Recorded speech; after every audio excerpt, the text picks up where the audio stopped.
embracing a growth mindset is so critical.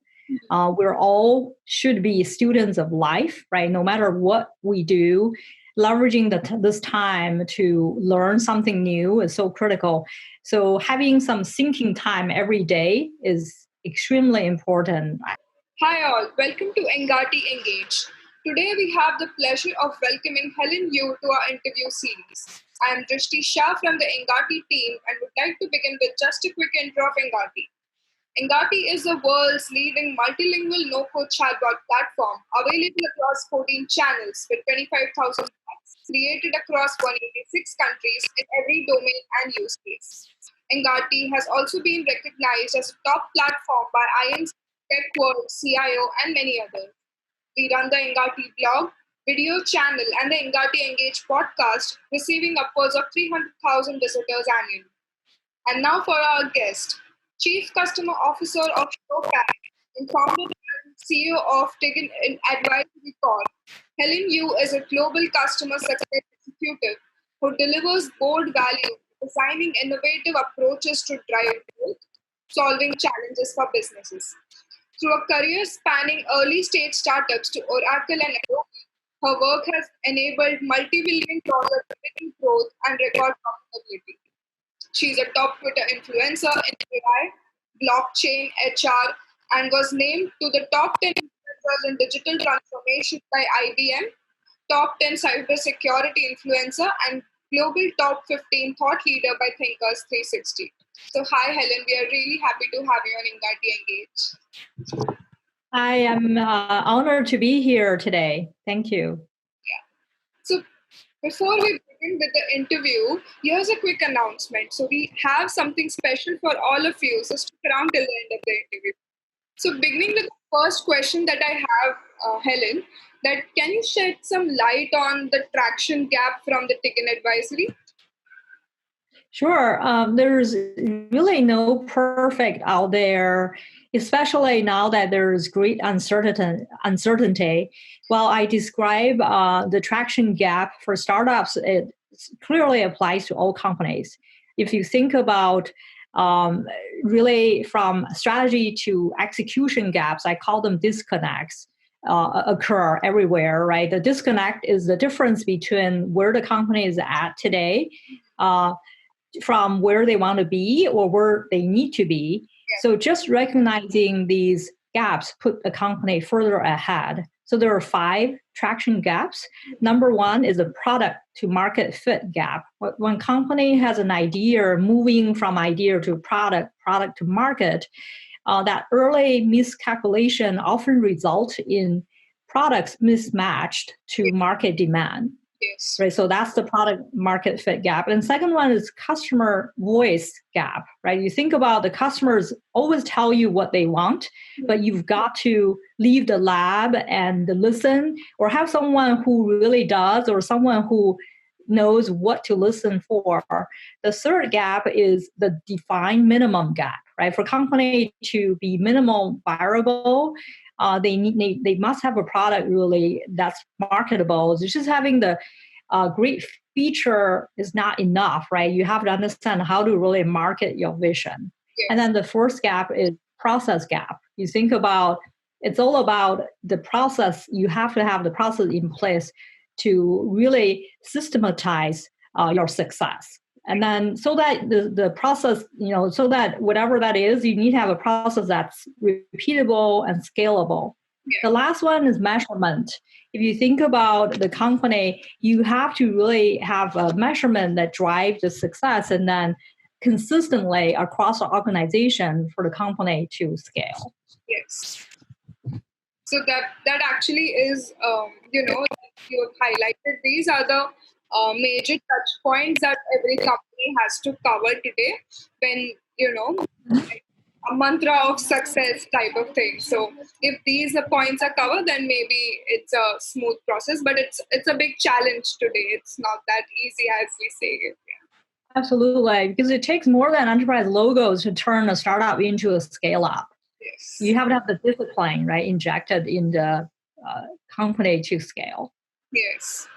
So how can startups strike a balance between accelerating growth and while creating deeper customer experiences? I don't really think companies today can choose between growth and the customer experience, right? Creating a deeper customer experience is something you must have in order for you to grow. The high performing companies are people obsessed. They focusing on customer success around providing a valuable, unforgettable customer experience. So creating that culture accountability around customer experience is really critical. How do you do that? We do that at Showpad. We map out the customer journey, right? So you'd have a very deep understanding of your customer before they even became your customer.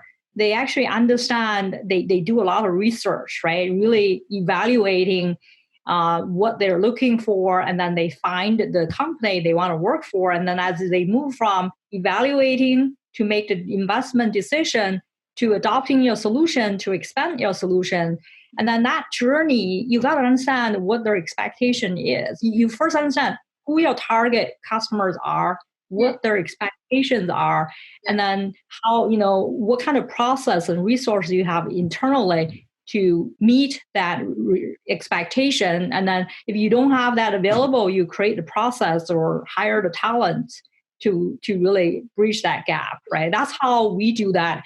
But it's easy to say than to be done. There's so much process and thinking into that, and then also you need to have the right talent in place to really make sure the execution is flawless. Yes, definitely.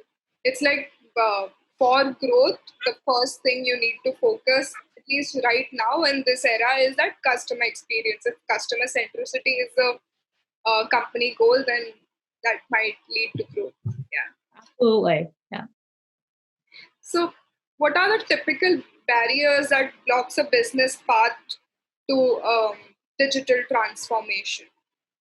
I see that there's three major gaps. The first one is the culture gap, right?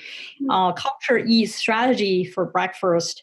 That's really the hardest thing to change but it's worth the time and heart for organizations to invest in changing that. A culture of collaboration is so critical.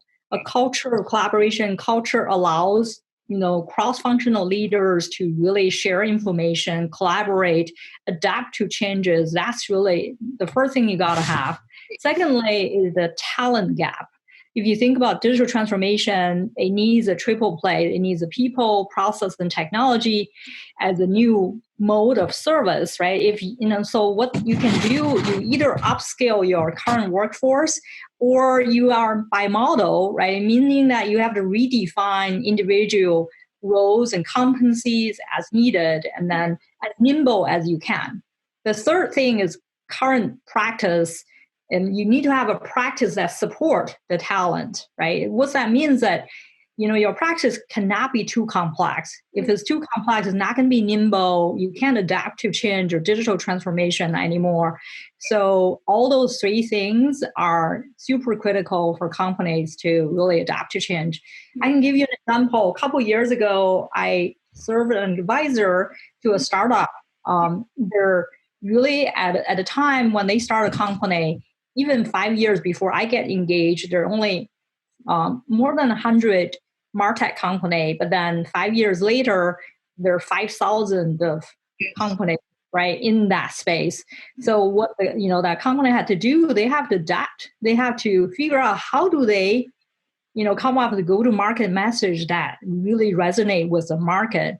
So what we did, we have to revisit the pricing model, go-to-market message, go-to-market strategy, everything we have to rethink, right, the way they go to market. Then we were able to pivot from mid-market to enterprise. We're able to really grow them. So they grew really, really fast. We were able to double their revenue within 6 months, double the revenue 2 years prior. And then they are named as the top 25 most promising companies by CNBC as part of that process. Yeah. So these barriers that you're talking about, what should the companies do to overcome these barriers?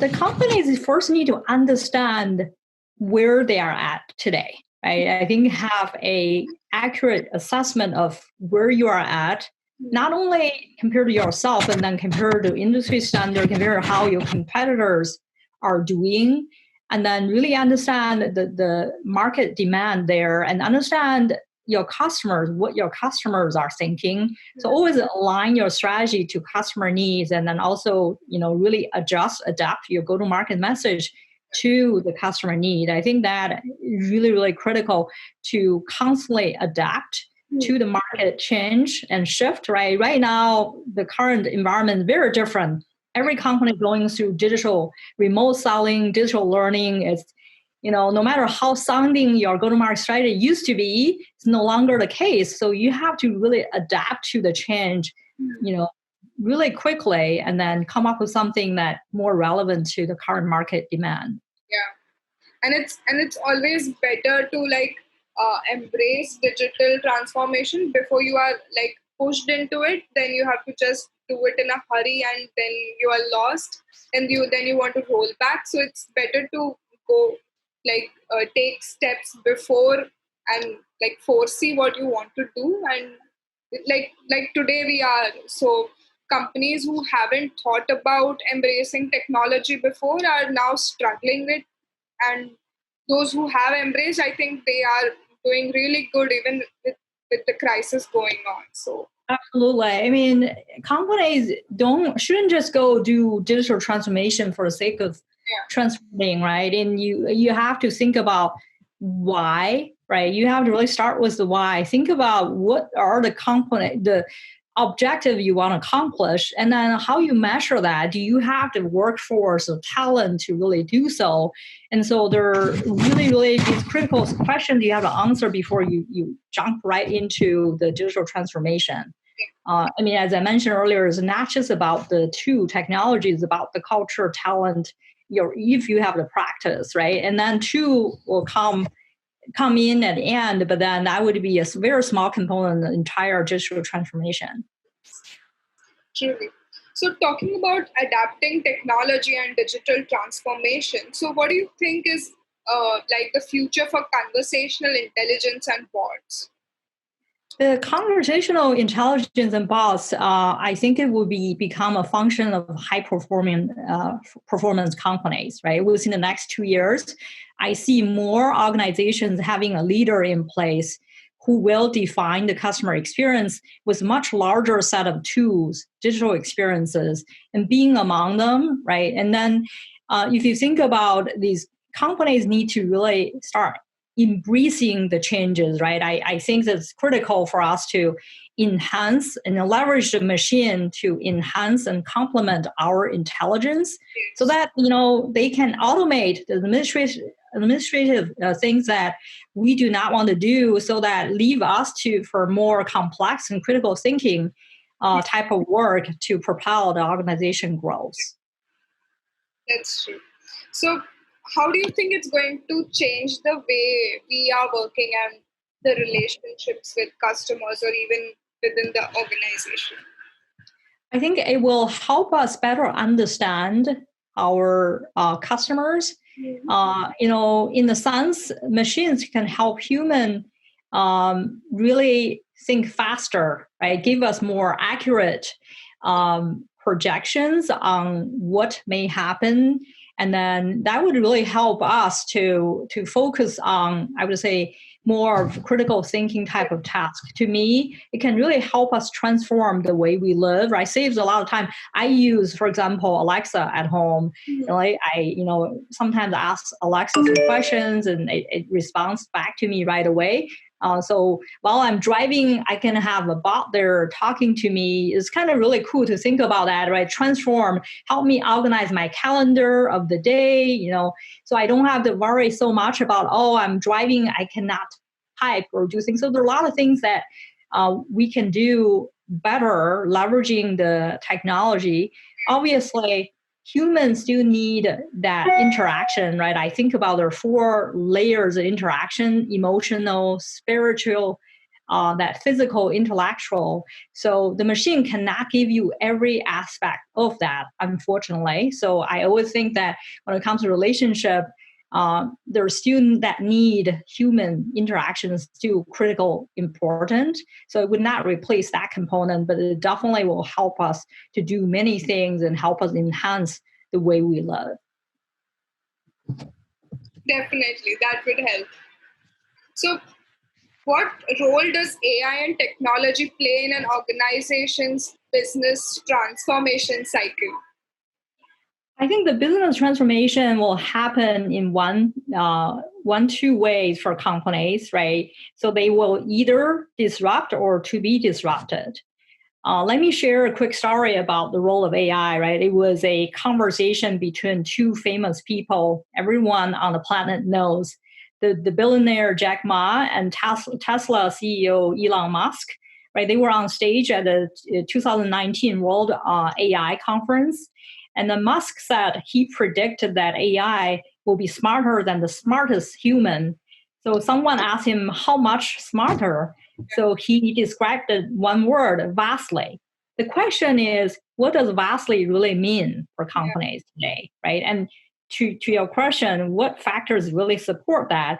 So there's just no question that AI is here to stay. We all know, but it will change our lives, enhance our lives as employees, leaders, customers, or supply chain partners or consumers, or even boards, investors, or human beings.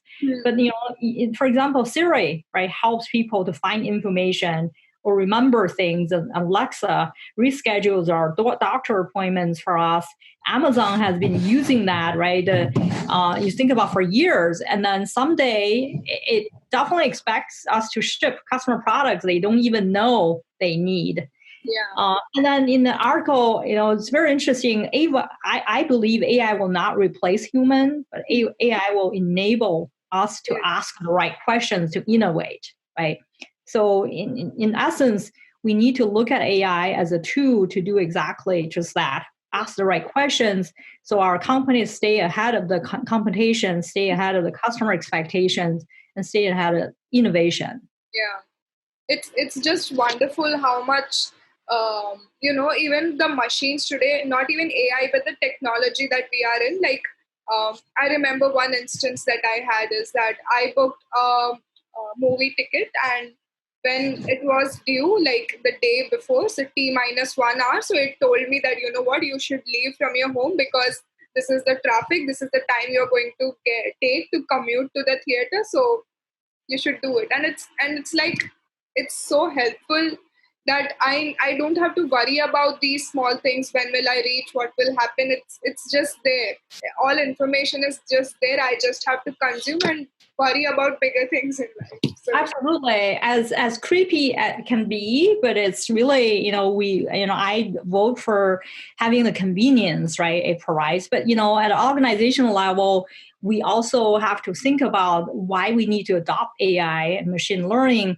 What problems are we solving through technology, right? And then also what needs to be done and how people contribute to the success, and what workforce composition looks like from a technology perspective, and then the training program to reskill the existing workforce, prepare them for future work, the CEO and leadership team role in that adoption. And then how is AI adoption success being measured? All these questions need to be answered at the organizational level. But in the personal life, I vote absolutely, right? There's just no doubt it provides all sorts of convenience for us on a personal level. I think that, we need privacy, but I think in today's world, when we as voluntarily go on social media and there is GPS on my phone, there are video cameras everywhere, I don't think there is something called as privacy, like very there.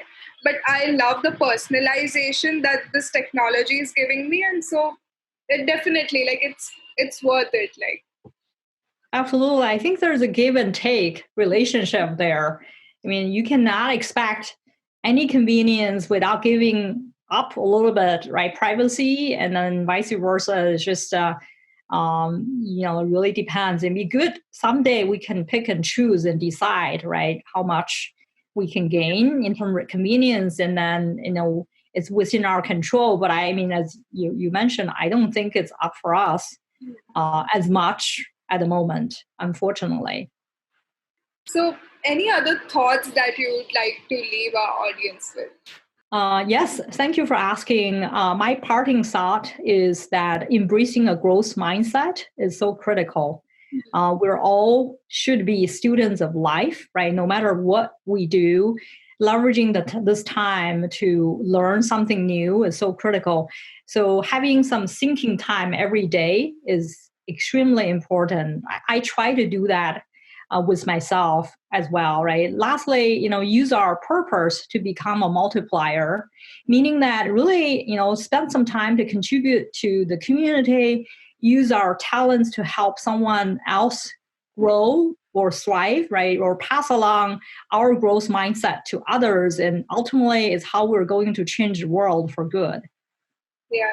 That's actually so needed right now. Like where we ourselves are the only thing that we can help each other, and with digital that we have around us, I don't think there's a great barrier that we can just connect like you and I are, and it's great that we can share this knowledge with people around the world and we can help them. So if everybody does their bit, then I think the world will be a better place to live in. Absolutely, right? If technology is, no matter how great it is does not serve the better for the world, it's really meaningless. So it's always great to do something, making sure that we leverage the Yes, advancement of technology to improve and enhance the world around us.